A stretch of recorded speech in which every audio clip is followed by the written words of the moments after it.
بسم اللہ الرحمن الرحیم۔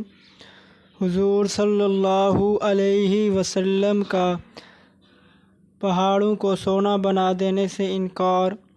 حضور صلی اللہ علیہ وسلم کا ارشاد ہے کہ میرے رب نے مجھ پر یہ پیش کیا کہ میرے لیے مکہ کے پہاڑوں کو سونے کا بنا دیا جاوے۔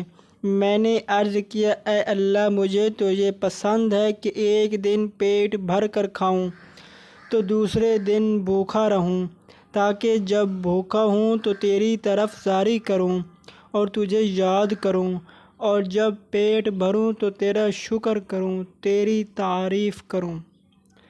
یہ اس ذات مقدس کا حال ہے جس کے ہم نام لیوا ہیں، اور اس کی امت میں ہونے پر فخر ہے، جس کی ہر بات ہمارے لیے قابل اتباع ہے۔